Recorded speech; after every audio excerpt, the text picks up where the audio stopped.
Salut à tous et bienvenue sur Mininch, la chaîne d'actualité des miniatures. Alors vous l'avez beaucoup demandé, la question de comment on fabrique une miniature, et aujourd'hui je vais vous y répondre puisque je suis en France chez un fabricant de camions miniatures qui s'appelle Eligor. On a le petit logo sur un carton. Voilà, on l'a là. Et donc Eligor, ils sont spécialisés dans la production de ce genre de petites choses, donc des camions miniatures publicitaires. Alors ici, on assemble, on injecte, on décore et on conditionne des camions miniatures. Bon, il y a forcément des étapes qui sont réalisées en Chine puisque Eligor possède aussi une usine en Asie. Donc voilà ce que peut recevoir par exemple Eligor. Donc là on est sur une cabine de Renault. Donc on a une cabine toute blanche, elle est déjà assemblée celle-ci. Et donc ils vont pouvoir réaliser la décoration et après l'assemblage, puisque juste à côté, qu'est-ce qu'on trouve? Voilà, on trouve des châssis. Donc ça c'est un modèle quand même qui est tout blanc, donc il n'y a pas forcément de soucis. Mais après on a quand même une étape de peinture sur certaines références. Et donc si les cabines sont assemblées en Chine, parce qu'il y a énormément de pièces à assembler, la plupart des remorques sont aussi injectées en France. C'est-à-dire qu'on va vraiment avoir la production du Zamac qui est faite ici. Et c'est franchement hyper intéressant à découvrir. Allez, je vais vous faire découvrir comment on fabrique un camion miniature. Et donc maintenant on va se poser la question de comment sont fabriqués les camions miniatures chez Eligor. Donc bienvenue dans l'atelier. Alors tout d'abord on va se diriger donc vers la tampographie, puisque ici on réalise de l'injection, on réalise de la décoration et on réalise donc du montage. Donc voilà, la première étape de production chez Eligor, ça va être celle-ci. Donc on va avoir les cabines, elles vont arriver déjà peintes. Donc là ouais, par exemple on a un petit DAF qui est en attente de tampographie. Donc voilà, les cabines elles arrivent sur plateau, elles viennent de sortir de peinture, elles sont en séchage. Et après, ça va passer donc en tampographie pour arriver à cette étape. Alors voici un petit peu le procédé de tampographie.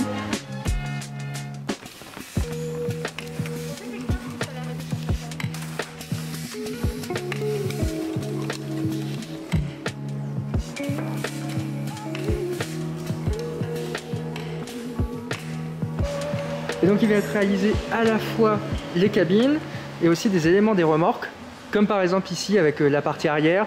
Là on a des bennes qui sont en attente juste au-dessus, arrière, et on a aussi les citernes qui elles vont avoir une autre méthode de prod qui s'appelle de la sérigraphie, voilà, comme ici. Donc là on a le modèle de chez Tratel qui est en production. Voilà, donc en fait on va avoir de l'encre qui va être passée. Et l'encre elle va passer à travers la partie qui est jaune pour se positionner en fait directement sur la partie plastique. Donc ça c'est le deuxième type de prod. Et Eligor possède également une troisième technologie de production, bon, numérique, avec cette machine donc qui va faire en fait une impression bien complexe comme ici pour Staff avec les zéros du quotidien. Et ça c'est impossible à faire en tampographie parce que la tempo c'est à chaque fois une teinte. Alors une fois que donc les camions sont sortis, ils arrivent ici avec donc la décoration qui a été apposée. Donc là par exemple on est sur une production pour Martin Brower, un événement qui aura lieu le 1er octobre 2021. Donc ils sont là en attente et ils vont passer donc à l'étape de l'assemblage.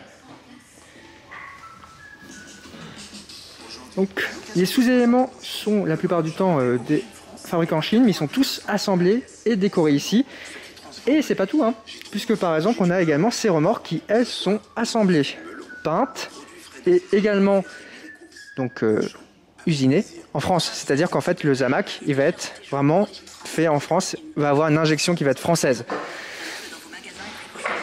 Donc un des sous-ensembles majoritaires sur un camion c'est par exemple ceci, donc c'est l'ensemble des châssis cabines et également cette partie ici.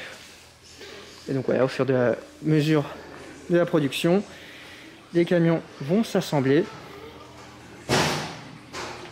morceau par morceau, élément par élément, et on peut voir hein, ici sur cette cabine de Mercedes le nombre d'éléments qu'on peut observer, hein.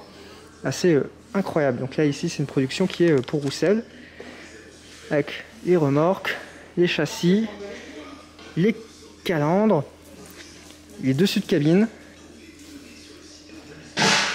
Et une fois cette opération menée, on va passer à l'expédition. Hop, qui va arriver juste ici. Et voilà, donc l'expédition, les boîtes, elles sont là. Et les modèles sont prêts à être emballés. Bon, pour réaliser l'assemblage, évidemment, il y a plein de sous-composants, comme j'ai dit. Et là, on a des roues, et encore des roues. Et donc, on a des roues pour chaque type de véhicule, de remorque, de camion. Donc, tout est bien étiqueté ici. Donc là, par exemple, remorque Chéreau, l'arrière, roue montée. Des roues qui sont avec une peinture rouge. Là, on a des ensembles pour remorque. Donc ouais, on est vraiment sur une étape quand même de prod qui est 100% française, donc ici à Izernore. Et donc pour ceux qui se posaient la question d'où vient une miniature en Zamac, voici donc un lingot de Zamac. Il pèse combien de kilos à peu près? C'est lourd. Et donc après ça, donc ça c'est un lingot, on va le mettre dans cette machine qui va donc être un four, c'est ça? Donc ça passe par une phase de four pour que le Zamac passe à l'état liquide. Et ensuite, cet état liquide, on l'injecte dans un moule, on refroidit avec de l'eau et on revient à l'état solide.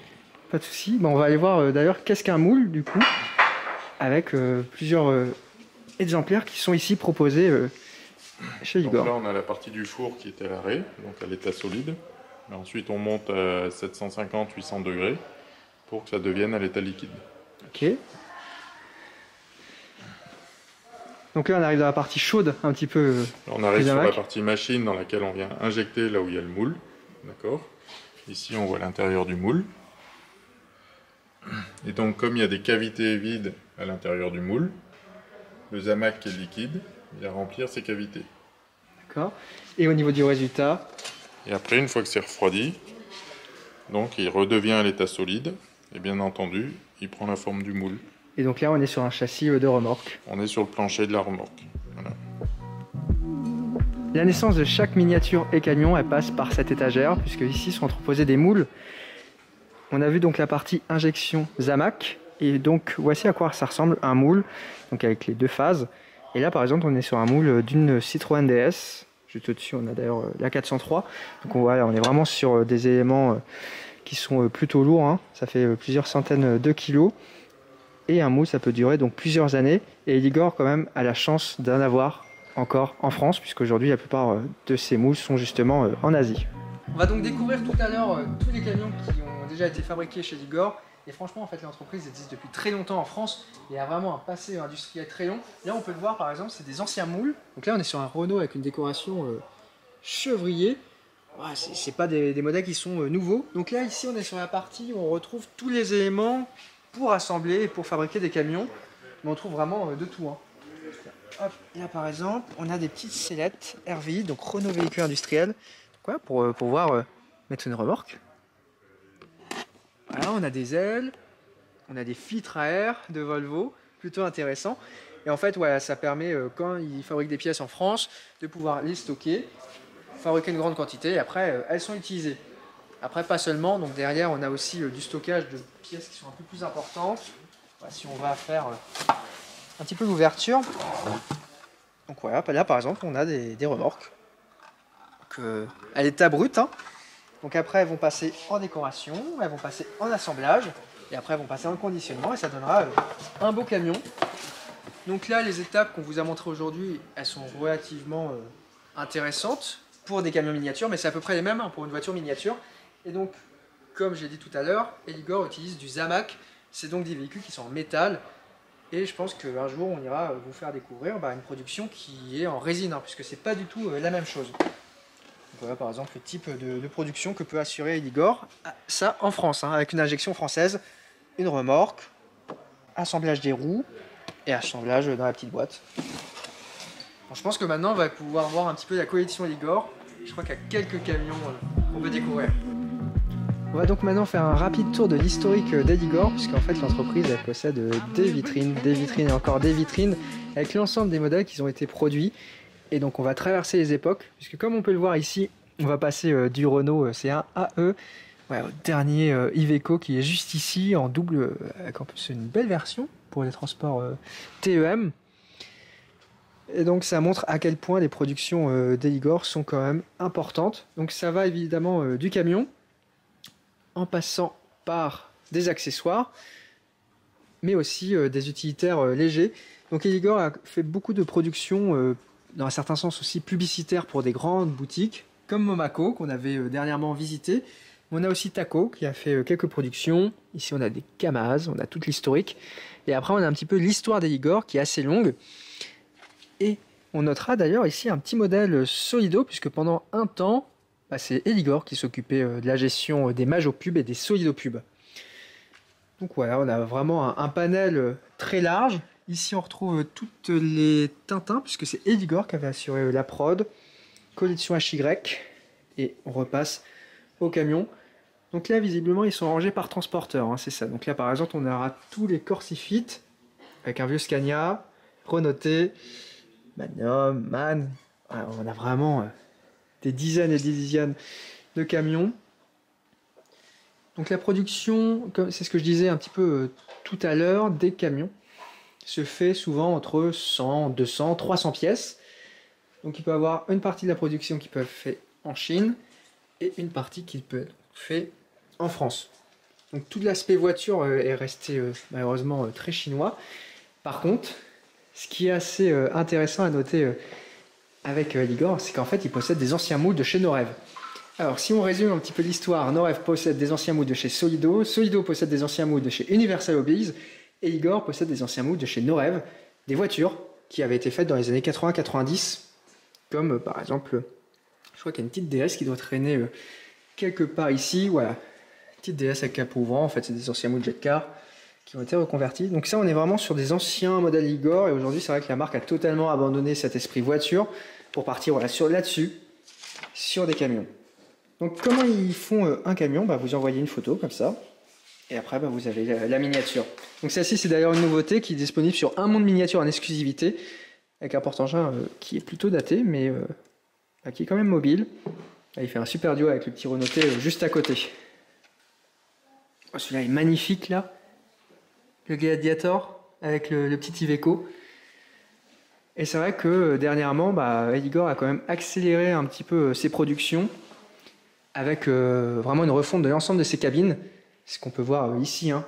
Donc on a beaucoup plus de détails, on retrouve des antennes, des rétros qui sont maintenant tous rapportés, beaucoup plus de détails aussi avec tout ce qui est rampe de feu. Et voilà, on n'est plus du tout comme à cette époque. Là le FH, je pense qu'il y a un excellent exemple de cabine très simple, de remorque extrêmement simple. On va vraiment sur des détails, comme par exemple ici avec ce FH pour les transports Gelin. On voit une belle évolution quand même au niveau des détails de production.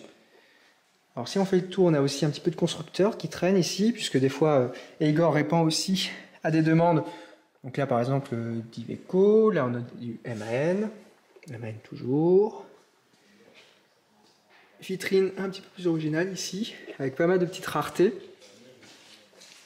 dont ce camion Michelin, ensemble UPS spécifique, à 2 lanciers avec énergie observer. Un bel ensemble ici pour société de transport chinoise. Renault Sport juste au-dessus aussi. La cabine Renault avec les différents éléments d'injection d'ailleurs qui sont représentés. Ça montre bien l'évolution. Plein de versions spéciales. Alors, il y en a vraiment partout, mais c'est incroyable. Tiens, petite remorque ici, Kinder Céréales. Et donc en fait, si vous voulez réaliser un camion Eligor, c'est tout à fait possible, puisque donc c'est ce que je disais, hein, ça répond aux demandes des entreprises à partir de 100 pièces. Donc imaginons que vous êtes transporteur et que vous voulez avoir les camions de votre entreprise, il ne faut vraiment pas hésiter et faire une petite demande. On a quand même des belles utilités ici avec cette maquette géante. Hop, des éléments de production.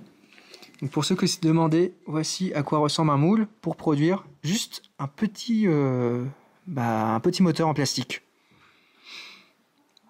Et ça doit peser, je pense, quasiment 20 ou 30 kg facile. Petit exemplaire décoré. Et puis on en a vraiment partout ici, hein. Dans les couverts de l'entreprise. Donc là, avec tout l'historique encore. Au-dessus, on en a là. On en a même ici, dans cette salle.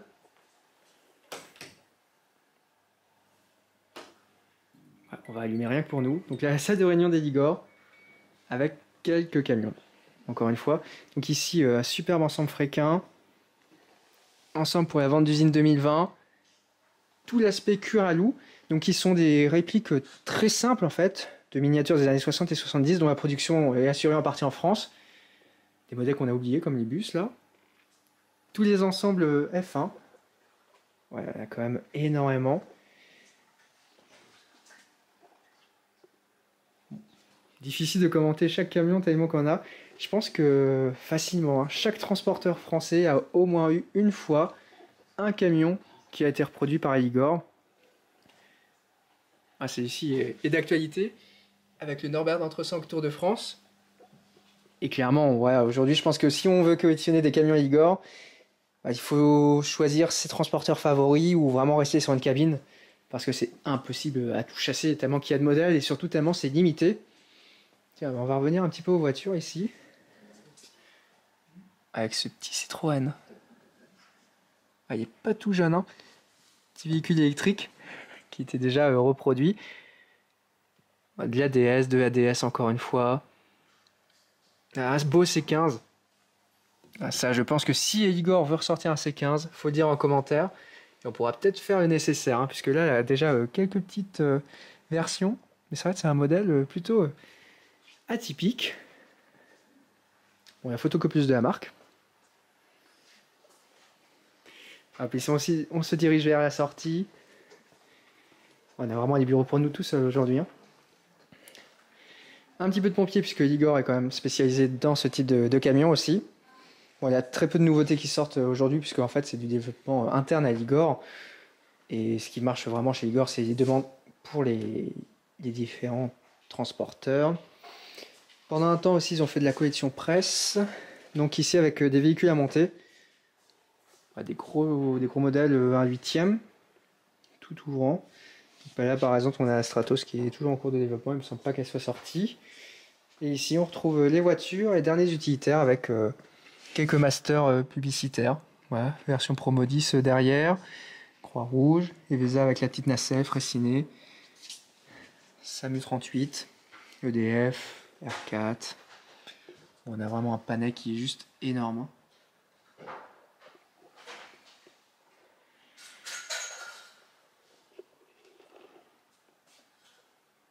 Bon, je pense qu'on a fait le tour de l'entreprise Eligor. On a vu l'aspect production, on a vu un petit peu l'histoire de la marque. Je pense qu'on se reverra très bientôt avec la présentation de ma collection justement Eligor.